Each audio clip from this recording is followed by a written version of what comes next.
안녕하세요. 파이썬 코딩 영교씨. 이번 시간에 다룰 건 파이썬이 인터프리터라고 라는 제목으로 강의를 시작해 보겠습니다. 자, 인터프리터라는 말이 무슨 뜻일까요? 우선 오늘 핵심 개념, 컴파일러와 인터프리터의 차이, 설계, 코딩, 테스트, 그리고 정리 이렇게 순서대로 진행해 보겠습니다. 우선 오늘 할 내용은 크게 이렇습니다. 고급 프로그래밍 언어라고 말하고 하는 것을 사용할 거예요. 그리고 파이썬은 고급 프로그래밍 언어입니다. 그리고 이걸 사용해서 프로그램 코드를 우리가 작성을 할 건데 이 고급 프로그래밍 언어는 크게 컴파일러 혹은 인터프리터로 이렇게 구분이 됩니다. 컴파일러라고 불리는 것이 있고요. 인터프리터라고 불리는 게 있어요. 가장 대표적인 컴파일러가 C 언어예요. 여러분들 아마 C 언어는 들어보셨을 것 같아요. C 언어가 대표적인 컴파일러고요. 인터프리터의 대표적인 게 파이썬이나 자바 같은 언어들이 이제 인터프리터입니다. 여러분들이 혹시 사용해 보셨는지 모르겠어요. 베이직 쪽 언어들도 이제 인터프리터 쪽으로 이제 많이 분류가 됩니다. 자, 개발 과정을 반복하면서 프로그래머는 이런 이제 고급 프로그래밍 언어를 사용해서 프로그램 코드를 작성해 나가는 사람이 프로그래머죠. 여러분들도 파이썬 언어를 사용해서 이제 프로그램 코드를 작성할 거예요. 그러면 여러분도 프로그래머가 될 수 있습니다.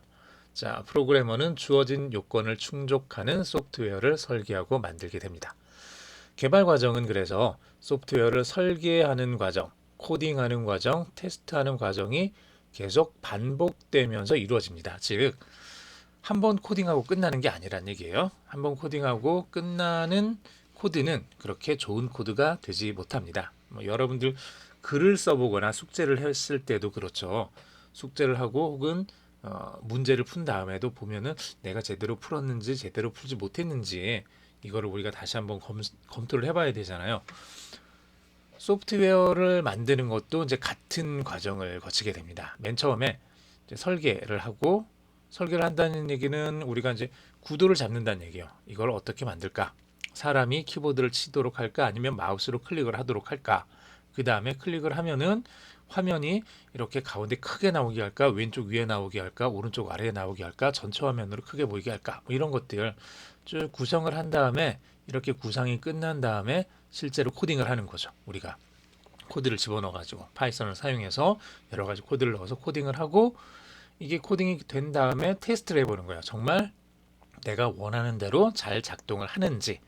이거는 내가 테스트를 당연히 해봐야 될 거고요. 그리고 내 주변에 있는 사람들한테도 이제 테스트를 한번 맡겨보는 거죠. 그래서 이 사람들이 내 주변에 있는 친구들이 써보고 어디에 문제가 있는지를 알려주면 그걸 가지고 다시 설계 단계로 다시 돌아오는 거예요. 아, 설계에서 이렇게 생각을 했는데 이게 뭐가 조금 문제가 있었나 보다. 그럼 이걸 다시 고쳐가지고 고친 걸로 다시 코딩을 하고 다시 테스트를 하고 이게 여러 차례 반복되면서 좋은 소프트웨어가 만들어지게 됩니다. 자, 컴파일러와 인터프리터의 차이에 대해서 한번 살펴보도록 할게요. 여기 뭐가 좀 이상한 게 많이 걸려 있는데 위쪽에 있는 게 이게 이제 컴파일러고요. 아래쪽에 있는 게 인터프리터의 하나의 모습인데 이 모습보다는 여러분들 이렇게 좀 생각을 하시면 될 것 같아요. 자, 컴파일러라는 게 있고 인터프리터라는 게 있다. 이 두 가지는 다른 종류의 프로그래밍 언어입니다. 자, 그러니까 우리가 살고 있는 이 지구상의 프로그래밍 언어가 몇 개일까요? 정확히 저도 모르겠어요. 정확히는 모르겠는데 몇백 개 이상이라 그래요. 몇백 개가 된대요. 프로그래밍 언어가. 우리가 알고 있는 C, 파이썬, 자바 뭐 이런 거 말고도 정말 우리가 한 번도 들어보지 못했던 언어들도 굉장히 많이 있어요. 다만 그 언어들을 쓰는 사람들이 많지 않다 보니까 우리가 들어보지 못했을 뿐이지 프로그래밍 언어는 지금도 누군가에 의해서 어디선가 새로운 언어들이 이제 만들어지고 있어요. 만들어지고 있는데 그런 언어들은 크게 이렇게 두 가지로 분류가 될 수 있다는 얘기예요. 컴파일러 혹은 인터프리터. 이 프로그래밍 언어가 컴파일러냐 혹은 인터프리터냐. 그러면 이거를 분류하는 기준이 무엇이냐? 그러면은 분류하는 기준은 컴파일러는 프로그램 코드로 짠 것을 컴파일러에서 한꺼번에 전체를 다 통째로 이진 코드, 그러니까 0과 1로 구성되어 있는 이진 코드로 만들어 버린다면 얘는 컴파일러라고 우리가 부를 수 있습니다. C 언어가 대표적이에요. C 언어 같은 경우는 코드를 쭉 다 짠 다음에 맨 처음부터 맨 마지막 줄까지 코드를 다 짠 다음에 이거를 C 컴파일러에다가 이제 넣어줘요. C 컴파일러라는 프로그램에다가 넣어주는 거죠. 컴파일러라는 프로그램에 넣어주면은 C 컴파일러에서는 이 코드를 다 분석을 해가지고 얘를 전체적으로 하나의 이진 코드로 만들어 버려요. 그 다음에 실행시킬 때는 이렇게 이진 코드로 만들어진 것을 실행시키면은 실행이 되게 그렇게 만들어주는 게 이제 컴파일러예요. 자, 그러면 인터프리터는 뭘까요? 인터프리터는 방식이 조금 달라요. 프로그램 코드가 있어요. 사용자가 만든 프로그래머가 만든 코드가 쭉 있는데 이게 첫 번째 줄부터 끝까지 쭉 다 짜여져 있겠죠. 다 짜여져 있는데 인터프리터는 여기 첫 번째 줄에서 마지막 줄까지를 다 읽는 게 아니라 첫 번째 줄만 읽어요. 첫 번째 줄만 읽어서 첫 번째 줄만 읽은 다음에 이게 문제가 없으면 얘를 이진 코드로 만들어서 컴퓨터가 이 이진 코드를 실행시키게 해요. 자, 그 다음에 끝난 다음에 여기 와서 두 번째 줄을 읽어가요. 두 번째 줄을 읽어가서 인터프리터에서 두 번째 줄도 읽어보니까 문제가 없으면은 얘를 이진 코드로 만들어서 실행을 시켜줘요. 끝나면은 세 번째 줄로 가는 거죠. 자, 물론 이 안에 우리가 나중에 배우겠지만은 반복문이라든지 조건문들이 들어가요. 그러면은 이렇게 뭐 한 줄씩 되지는 않겠죠. 한 줄씩 되지는 않지만 매번 순서마다 순서에 따라서 정말 필요한 그만큼만 딱 필요한 만큼만 얘가 인터프리터가 이진 코드로 만들어서 컴퓨터가 실행시키게 만드는 것 이게 인터프리터라고 생각하시면 돼요. 그래서 모든 종류의 프로그래밍 언어는 컴파일러 타입이거나 혹은 인터프리터 타입이거나 이렇게 둘 중에 하나로 구분이 될 겁니다. 그러면은 컴파일러가 좋을까요? 인터프리터가 좋을까요? 이 두 가지는 둘 다 장단점이 있기 때문에 뭐가 더 좋다라고 말하기는 조금 어려워요. 다만 두 가지가 사용되는 방식이 조금 다른데 이런 걸 한번 생각을 해볼게요. 초창기에는 컴파일러가 대부분 사용이 됐습니다. 왜 그러냐 그러면 맨 처음에 뭐 컴퓨터의 그 조상격이라고 할 수 있는 그 에드삭이라는 컴퓨터가 나왔을 때만 하더라도 얘가 저장할 수 있는 용량은 256개의 단어 정도였다 그래요. 굉장히 작죠. 아마 여러분들 그 집에 웬만한 집에 그 조그마한 그 탁상용 혹은 그 주머니에 들어갈 만한 그 계산기는 하나씩 가지고 있을 건데 그 계산기보다도 훨씬 아래쪽에 있는 거예요. 얘는 엄청나게 큰 부품들을 사용해서 아주 커다란 부피를 차지하고 있었던 에드삭이지만 얘가 저장할 수 있는 단어는 256개 단어 정도밖에 안 됐던 거죠. 한참 시간이 지나서 이제 컴퓨터가 이제 메인 프레임이라는 것도 나오고 개인용 컴퓨터가 나오면서 그래도 사람들에게 많이 알려졌던 게 이제 애플2라는 컴퓨터죠. 애플2 8비트짜리 컴퓨터예요. 지금은 여러분들이 이거를 본 적이 없을 거예요. 그냥 이름만 혹시 들어보셨을 거예요. 거의 인터넷에서 애플2 이렇게 찾아보시면은 애플2에 대한 그 내용들이 나오고 사진이 나오고 막 그럴 건데 요즘 생각하고 있는 컴퓨터 모습하고는 굉장히 많이 다를 거예요. 모니터도 뭐 LCD 모니터 이런 게 아니라 뒤가 아주 그냥 뭉툭하게 튀어나와 있는 굉장히 오래된 그 진짜 그 영화 속에서 60년대, 70년대 막 보여줄 때 그때 나오는 이런 컴퓨터예요. 자, 이 애플2 컴퓨터가 롬이라는 메모리가 12KB, 램이라는 메모리가 4KB를 기본으로 가지고 있었대요. 이 4KB인데 얘를 확장 그대로는 너무 작아서 쓸 수가 없어서 확장을 하는데 최대 확장해서 쓸 수 있는 게 64KB예요. 즉 램이란 램을 다 꽂아가지고 가장 높이 만들어서 쓸 수 있는 용량이 64KB라는 얘기죠. 요즘 여러분들 사용하고 있는 컴퓨터의 램이 얼마죠? 혹시 여러분들 알고 있으면은 요즘 여러분들 쓰고 있는 램이 뭐 8KB 정도 되나요? 아니죠. 8메가? 그것도 아니고요. 8기가. 그 정도 쓸 거예요. 4GB 혹은 8GB 써요. 자, 킬로바이트에서 메가바이트로 넘어갈 때는 중간에 킬로바이트에서 기가바이트로 넘어갈 때는 중간에 메가라는 게 하나가 더 있어요. 즉 키로에다가 1000을 곱해주면 1kb짜리가 1000개가 모이면 1MB가 되는 거고요. 1MB가 1000개가 모이면 1GB가 돼요. 여러분들 컴퓨터가 뭐 4GB라고 하면은 요 킬로바이트짜리가 1000개, 1000개, 즉 100만 개가 모여야지 킬로바이트가 1GB가 되는 거거든요. 그러니까 옛날 애플2에서 사용했던 이 램이 몇 개가 모여야지 여러분들 컴퓨터 하나를 구성할 수 있을지 한번 계산을 해보세요. 어마어마하죠. 16비트 컴퓨터로 넘어오면서 이제 IBM PC가 나오죠. 그러면서 뭐 도스 그리고 그때 램이 640KB였어요. 64KB보다 10배나 많아졌어요. 제가 처음에 썼던 게 사실은 640KB짜리 메모리를 사용하던 IBM PC, IBM 호환 PC였는데 이때만 하더라도 64KB에서 640KB들이 10배나 커졌으니까 어떤 생각을 했었냐 그러면 램이 640KB나 되다니 이거는 도저히 우리가 평생을 써도 다 쓰지 못할 정도의 아주 커다란 용량이다. 이렇게 생각하는 사람들도 있었어요. 자, 그런데 요즘 어때요? 다시 말씀드리지만 지금 이 영상을 찍고 있는 제 컴퓨터는 램이 16기가를 가지고 있어요. 16기가. 킬로바이트에서 1000배 해주면 메가, 메가바이트에서 1000배 해주면 기가라 그랬죠. 그래서 640KB짜리가 몇 개 있어야지 8GB가 될까요? 한번 여러분들이 계산해 보세요. 왜 이 얘기를 했냐 그러면 초창기에는 이렇게 램이나 롬이 작았어요. 작다 보니까 프로그램 코드도 크게 만들 수가 없었죠. 작은 프로그램 코드를 만들어야 되고 최대한 효율적으로 만들어야 됐어요. 그러다 보니까 코드가 길 수가 없어요.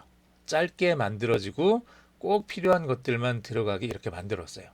즉 컴파일러를 사용해서 이렇게 이진 코드를 만드는 과정에 들어가는 처음 이 프로그램 코드가 길 수가 없었다는 얘기예요. 길면은 이 램에서 감당하지 못하니까 램에서 감당할 수 있을 정도의 크기 안에서 코드를 만들어서 컴파일하고 이진 코드를 만들어서 얘를 실행을 시켰죠. 즉 초창기 컴퓨터는 컴퓨터 자체의 사양이 낮았기 때문에 프로그램 코드가 만들어내는 이진 코드 파일 자체도 용량이 작을 수밖에 없었어요.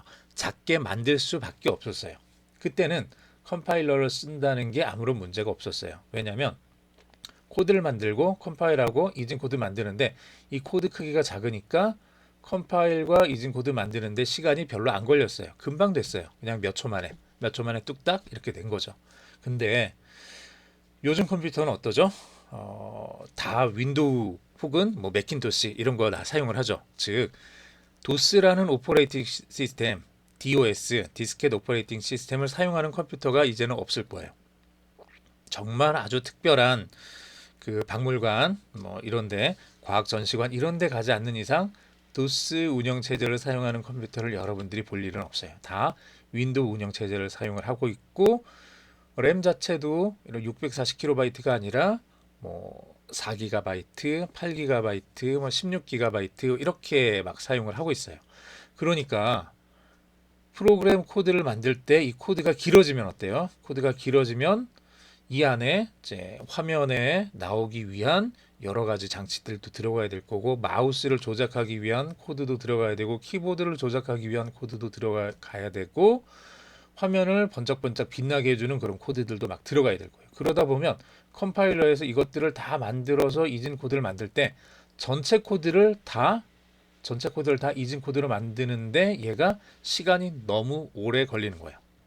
시간이 너무 오래 걸려요. 즉 너무 오래 걸린다는 얘기가 뭐 3초 걸리던 게 6초 걸리고 10초 걸리고 이게 아니라 예전에는 3초, 4초 막 걸리던 게 점점 프로그램 크기가 커지면서 이제는 C 컴파일러에서 심한 경우는 뭐 하루, 이틀, 사흘 막 이렇게 가는 거죠. 아주 심한 경우는. 보통 뭐 한두 시간 정도는 기본이에요. 프로그램 코드를 쭉 만들어 놓고 컴파일 해봐줘. 이렇게 컴파일러한테 주면은 얘가 뭐 1시간씩, 2시간씩 컴파일을 해요. 컴파일 한 다음에 이진 코드가 잘 나오면은 문제가 없는데 얘가 만약에 문제가 있으면 다시 또 고쳐야 되죠. 코드를 고친 다음에 다시 컴파일을 맡겨요. 그럼 얘가 또 2시간 동안 열심히 컴파일을 해요. 그렇게 해서 나왔는데 보니까 이번에는 그 문제는 해결됐는데 저 밑에 다른 문제가 또 있어요. 그럼 또 고쳐야 되죠. 하루에 한 10번 수정하고 보면은 더 이상 수정을 못 하는 거예요. 시간이 다 가버리니까 얘가.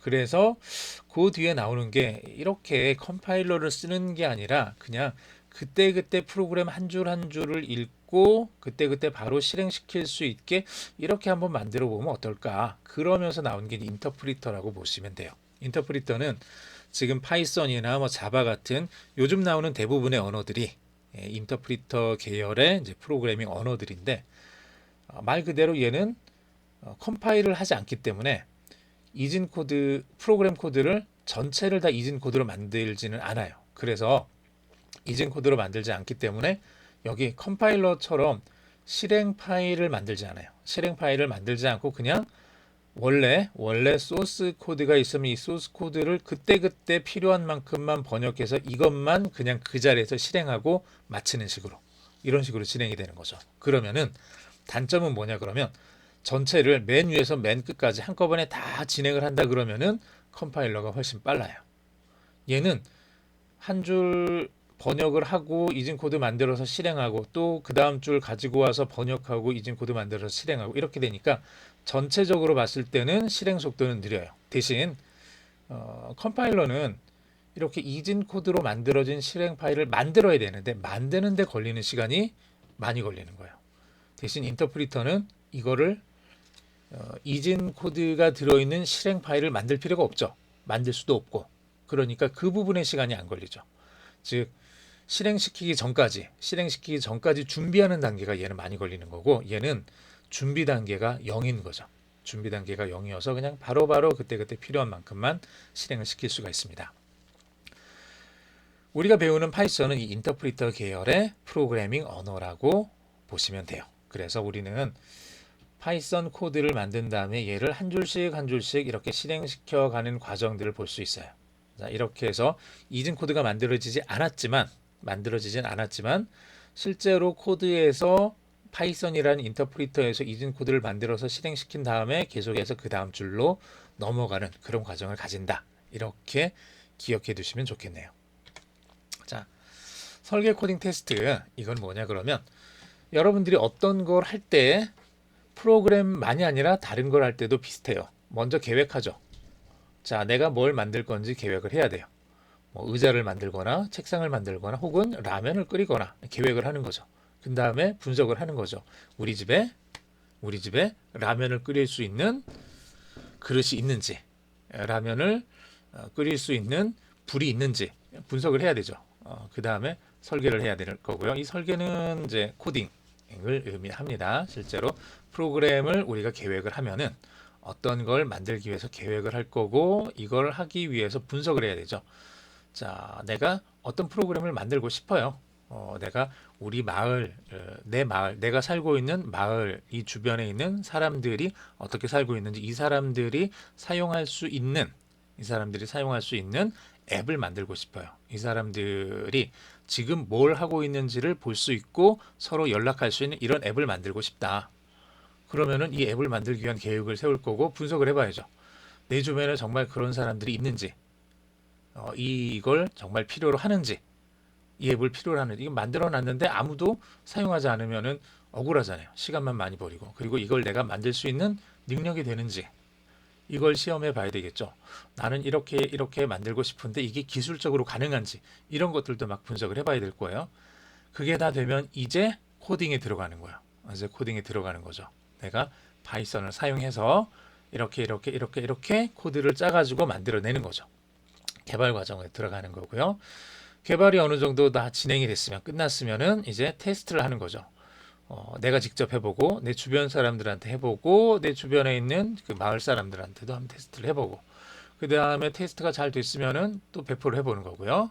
사람들한테 줘서 사용할 수 있게 해보고 사용해 본 다음에 사람들이 어떤 피드백이 오겠죠. 이거 너무 좋아. 혹은 이거 좀 바꿨으면 좋겠어. 이건 이렇게 좀 고쳐줬으면 좋겠어. 이런 게 오면은 이걸 다시 계획 단계로 넣어서 다시 이런 피드백들을 쭉 모아가지고 사람들의 반응을 모아서 이거는 어떻게 바꿔야 되겠다. 이 그림이 너무 크다. 이거 그 버튼이 너무 크다. 이거 너무 속도가 느리다. 이런 것들 가지고 어떻게 해야 되겠다. 이제 분석하고 또 설계하고 개발하고 요 과정을 계속 여러 번 반복해 가면서 보다 나은, 보다 좋은, 이전보다 향상된 소프트웨어를 만드는 것, 이 과정이라고 생각을 하시면 돼요. 테스트 과정은 그래서 오류가 확인이 되면 과정을 처음부터 다시 시작을 하는 게 중요합니다. 오류가 확인됐을 때 처음으로 다시 돌아간다고 생각하고 시작을 하시는 거예요. 발견된 버그에 대해서 해결 방안을 설계하고 요구사항을 구체화하고 수정사항을 프로그램에 반영하고 그리고 또 테스트를 하는 겁니다. 테스트 중에 오류가 발견될 거 아니에요. 오류가 발견되면 또 처음부터 해보는 거예요. 뭐가 문제였을까? 자, 버그가 발견이 됐으면은 이걸 어떻게 해결해야 될지, 이걸 어떻게 해야 될지 생각하고 구체화하고 그렇게 수정된 걸 또 반영하고 또 테스트하고 이걸 또 반복하는 거죠. 이렇게 언제까지 반복하냐 그러면 확인된 버그를 모두 수정하고 테스트를 마칠 때까지 이걸 반복하는 거예요. 버그는 다 수정해야 되죠. 나중에 확인되지 않은 버그가 나올 수도 있거든요. 근데 확인된 버그도 수정하지 않으면 안 되겠죠. 확인되지 않는 버그도 나올 수 있으니까 확인된 버그는 모두 수정하고 테스트를 마칩니다. 반복하는 거죠. 모든 요구사항이 충족된 다음에 사용자 테스트에서 안정적으로 실행되기 전까지 소프트웨어를 배포하지 않습니다. 자, 소프트웨어 배포는 언제 하냐 그러면 안정적으로 잘 실행이 된 다음에 테스트를 모두 통과한 후에 무료거나 유료거나 어쨌거나 사용자와 시장에 배포할 수 있습니다. 이렇게 과정을 거친다라고 생각을 하시면 돼요.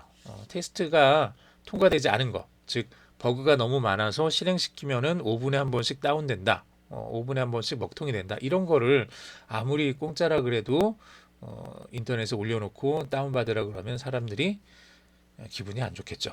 예, 그러니까 소프트웨어 테스트 과정이 꼭 반드시 필요합니다. 자, 정리. 파이썬은 인터프리터의 한 종류고요. 프로그래밍을 한다는 것은 단순히 코드를 만드는 것만을 의미하지 않습니다. 그 밖에 여러 가지 것들이 많이 있었죠. 설계와 코딩과 테스트, 요 세 가지가 반복적으로 계속 진행이 되면서 더 나은 소프트웨어, 좋은 소프트웨어가 만들어지게 됩니다. 수고하셨습니다.